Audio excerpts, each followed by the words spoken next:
Hey everybody, what's up? Welcome back. If you're new here, I'm Liz, your host here at Crimes Untold. Apologies for not seeing my lovely face Saturday. Yeah, about that. You know, if you're a parent, kids went back to school, sickness is going around. I probably look like death. You're welcome. I also haven't been sleeping very well. Yay. Anywho, enough of that being said, I'm going to talk about some strange kidnapping case today. This one is fucking weird. Oh, apologies. I just shoved you in front of my camera. So if I'm looking at in two odd places, it's because I am recording on two different things. One is my Mac and one is my camera. Because sometimes is sometimes. So I have my notes in front of me, and today we're going to be talking about the kidnapping of Mary McElroy, and this is a very strange case. Nobody dies. It's a kidnapping. Yeah, so the men that kidnapped her, Clarence Stevens, Clarence Click, George McGee, and then his brother, Walter McGee. So they broke into the McElroy residence and they abducted 25-year-old Mary McElroy. So the leader of the group is Walter McGee, and yeah, he's kind of just like the ringleader, the ringmaster. And yeah, so she was taken and brought to Shawnee, Kansas. So she was brought across state lines, and when she was taken to Kansas, she was hidden in a farmhouse that was actually owned by Clarence Click, which, if you think about it now, is not very smart, especially if you kidnap somebody. But so she was held there in the basement. Apparently, she was chained to the wall. There was a demand for ransom in the amount of $60,000, of which Judge McElroy, which is her father, would agree to pay half of that, so about $30,000. And this was paid on May 29th, which was 2 days after the abduction that happened on May 27th. Mary was released after being held just over 29 hours, and she was left near the Milburn Golf Course. So Mary's the daughter of a well-known judge, Judge McElroy, or Judge Henry F. McElroy. Now, he was the city manager for Kansas City, and he was an extremely prominent person in the Kansas City area. Now, knowing Mary is the daughter of this prominent person in the community, this means they have money, right? Well, let's talk about what exactly happened, because this story just gets weirder as it goes, especially after the culmination of this. So on the evening of May 27th, 1933, yes, this is a vintage crime case. That's why I didn't say the case year at first, because I wanted to just lead into it, be like, haha, fuckers. Anywho, so Mary was at home and she was actually taking a bath when two men with masks over their faces forced their way into the home, basically en route to a potential victim. They both had sawed-off shotguns in their hands, and they abducted Mary at gunpoint. But they let her finish drying herself off. She got clothes on, and then they took her from the home, which is kind of weird.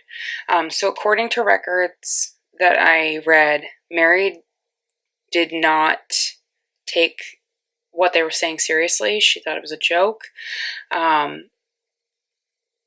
I think that was until they brought her to the farmhouse and chained her up.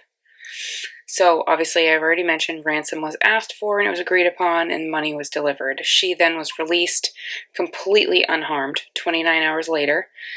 But I should say physically she was unharmed. Mentally, this is kind of where things get strange. So her mental health would decline soon after this. So George McGee, who's the ringleader, and Clarence Click, who was the owner of the farmhouse, were arrested prior to June 21st. Walter McGee was arrested. This was after he tried to buy a car with the ransom money. So most of the times ransom money is marked in some way. So when he tried to use this to buy a car in Amarillo, Texas, yeah, this doesn't fly. So this happened on June 2nd. So he was one of the first ones that was arrested afterwards. So during trial, Mary had an extremely hard time being a reliable witness. I say this because she couldn't fully identify her captors, and she even felt extremely sympathetic towards them, which is weird. Unless you have Munchausen by proxy, you generally wouldn't feel that way.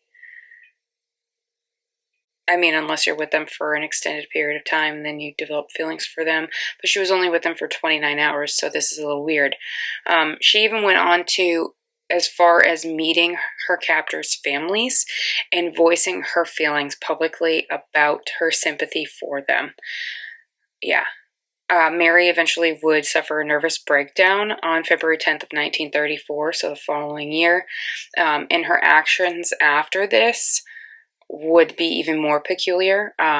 She, post-breakdown, she ran away from home. She wrote a letter to her father about how frightened she was about everything. And eventually she would return home, but her life would just continue to spiral. She became a recluse. Her life was just weird. And she would endure multiple nervous breakdowns and collapses post-kidnapping and post-trial. And eventually she would, like I mentioned, she turned into a recluse, and this would worsen after the death of her father in 1939. So 6 years after her kidnapping. Eventually, Mary committed suicide.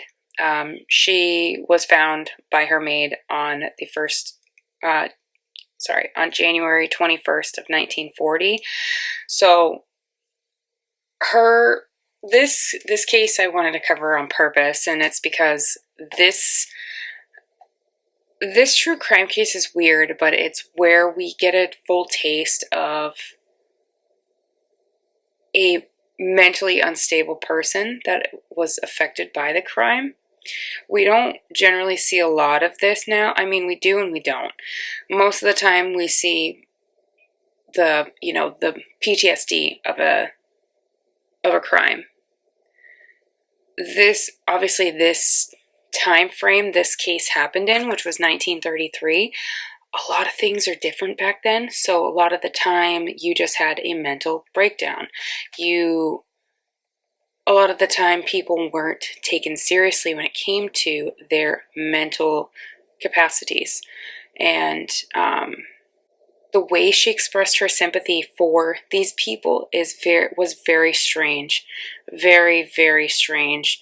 And not saying that her kidnapping wasn't traumatic, which, I mean, I would guess the trauma of her finally realizing that this was a serious kidnapping, pushing it back, and then realizing, hey, these people did something bad, but I don't feel bad for them at the same time.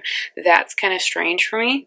I will say, too, that, Walter McGee ended up getting the harshest sentence out of the 4 men, and he was sentenced to death by hanging, and this was announced on March 30th of 1935.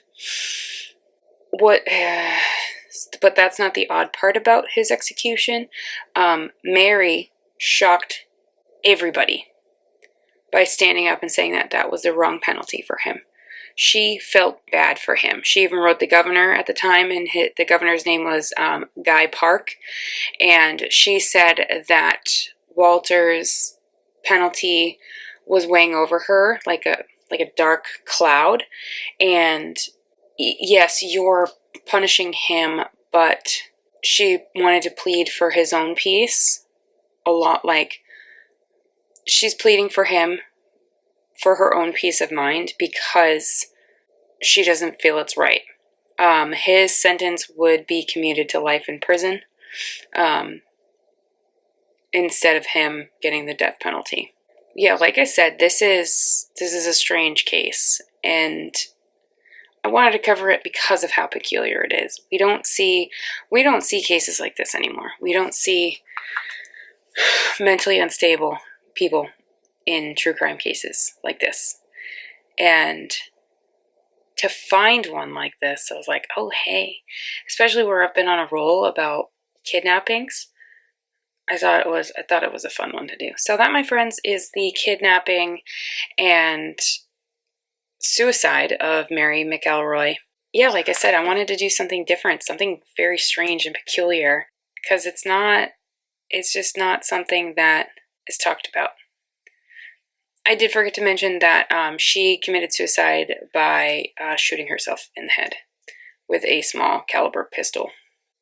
Yeah, and even in her suicide note, it pleads for them, all of her kidnappers. Yeah, the only one they ended up not, the only one they didn't arrest was Clarence Stevens.